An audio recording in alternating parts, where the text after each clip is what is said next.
విజయవాడ గొల్లపూడిలో సత్య showroom 50వ branch ను లాంఛనంగా ప్రారంభించారు. ప్రారంభోత్సవం సందర్భంగా అన్ని గృహోపకరణాలపై 70% వరకు తగ్గింపు ఇస్తున్నట్లు షోరూం డీజీఎం సురేష్ తెలిపారు. ప్రతి కొనుగోలుపై ఓ బహుమతి అందిస్తామని చెప్పారు. చౌక ధరలకే అన్ని రకాల ఎలక్ట్రానిక్ వస్తువులు విక్రయిస్తున్నట్లు వెల్లడించారు.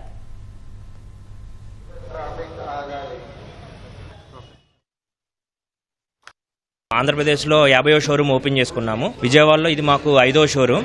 మొత్తం తమిళనాడు అండ్ ఆంధ్రప్రదేశ్ కలిపి మాకు 300+ షోరూమ్స్ ఉన్నాయి. ఓపెనింగ్ సందర్భంగా కస్టమర్స్ అందరికీ 1.5 5 స్టార్ కొన్న ఏసీ కొన్న వాళ్ళందరికీ కూడా 24 ఇంచెస్ టీవీ ఫ్రీగా ఇస్తున్నాము. 1.5 3 స్టార్ కొన్న ప్రతి ఒక్క కస్టమర్కి కూడా మేము బజాజ్ ఫ్యాన్ ఒకటి ఫ్రీగా ఇస్తున్నామండి. అది కాకుండా వాళ్ళన్న ప్రత్యేకత ఏంటి అంటే ప్రతి ఒక్క ప్రోడక్ట్ మీద గిఫ్ట్ అనేది అదనంగా ఇవ్వబడుతుంది. దాంతోపాటు ఇక్కడ మనకు ఉండేది ఏంటి అంటే చిన్న మిక్సీ నుంచి side by side front load and premium products వరకు మన ఇక్కడ షోరూమ్స్లో అవైలబిలిటీ ఉంటుంది. తర్వాత కస్టమర్కి స్ప్రెడ్డింగ్ హ్యాపీనెస్ అన్నట్టు ప్రతి ఒక్క కస్టమర్ కూడా ఇక్కడ ఏది కావాలన్నా సరే దొరుకుతుందండి. విజయవాడ ఈ చుట్టుపక్కల ఇబ్రహీంపట్నం ఈ కొండపల్లి ఉన్న ప్రజలందరికీ కూడా ఇది అవైలబిలిటీ మనకి దగ్గరగా ఈ షోరూమ్ పెట్టడం జరిగిందండి.